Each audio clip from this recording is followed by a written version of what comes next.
Welcome back to Sports Rush. This is Watch Africa Sports. And for this hour, we are joined by our NBS Plus audience. A very warm welcome to all of you. I am Joel Muhumuza. We are live from Kampala. This hour is all about Brightest, who became Uganda National Volleyball League champions for a record 7th time on Sunday after they beat Nemo Stars to win the championship and win the top prize in the land for a 3rd year running. Solomon Alinda is our man on the ground for us and watched the final for Sports Rush and now joins us live from Old Kampala. Solomon, a very warm welcome to you. It's Brightest again.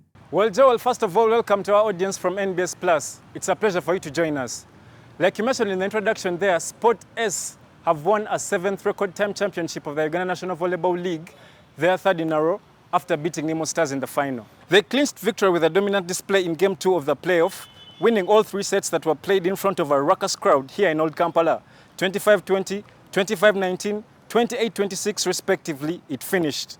As Nemo Stars really struggled to keep up with the champions, they committed up to 10 errors. We counted, and I'm not really sure they made any blocks, which just goes on to show you just how dominant Brightest were. Yeah, indeed, a very dominant display. Thank you very much for Solomon, who joined us live from Old Kampala. Now, for more on this, I spoke earlier on to Emanzi Ndiamohaki, who covers the National Volleyball League for the Daily Monitor. And I started by asking him just how good Brightest have been.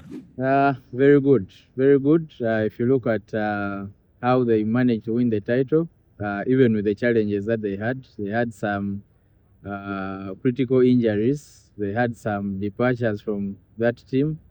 But even with all those factors coming in, they were able to win the league. So they were very good.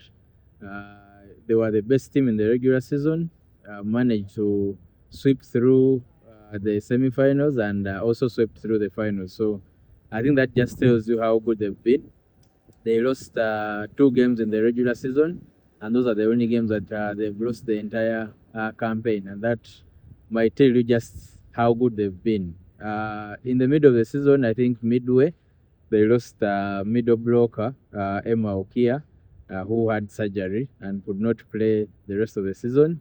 So they brought in Alan Alinda to play as a middle blocker, and towards the playoffs, so during the playoffs, he also left for his internship, and he was not able to play in the finals. So they went into the finals with just 2 fit middle blockers. That is Samuel Engao and Dickens Otim. But even with all those challenges, they were able to dominate Nemo Stars. I think only Game 1 was a bit contested, but Game 2 was pretty one-sided, and I think that's just emphasized how good they've been as a team this year. And Emanzi, I know the chasing pack are not sleeping, although Nemo Stars have been all over them for the past 2 seasons and now 3 seasons in a row. But just how much should they have to put in for next season to try and close the gap? I think they have to, of course, recruitment. It goes back to recruitment and facilitating your teams, because I think that's where Brightest are beating everyone else in the recent times, that they have a good group of players that they are taking care of. And the rest of the teams, you would say, are not at that level yet. If it means facilitating your players to go for training, if it means getting them where to stay so that you rule out any eventualities, I think they've done that, and it looks like it has helped. The rest of the teams, you would say, them and Nemo Stars, it was a close contest in the regular season, until, of course, Nemo Stars also lost Ivan Ongom.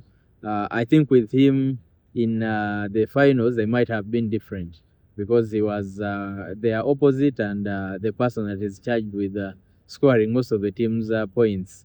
But the moment Nemo Stars lost Ivan, I think the contest tilted a bit, and Brightest were able to run over them, I would say. So the rest of the competitors, like KCCA, because KCCA were able to beat Brightest in the regular season, so that means that the difference might not be that big. and they just need to stay together, maybe add 1 or 2 pieces that were missing this season, and we could have an interesting season next year.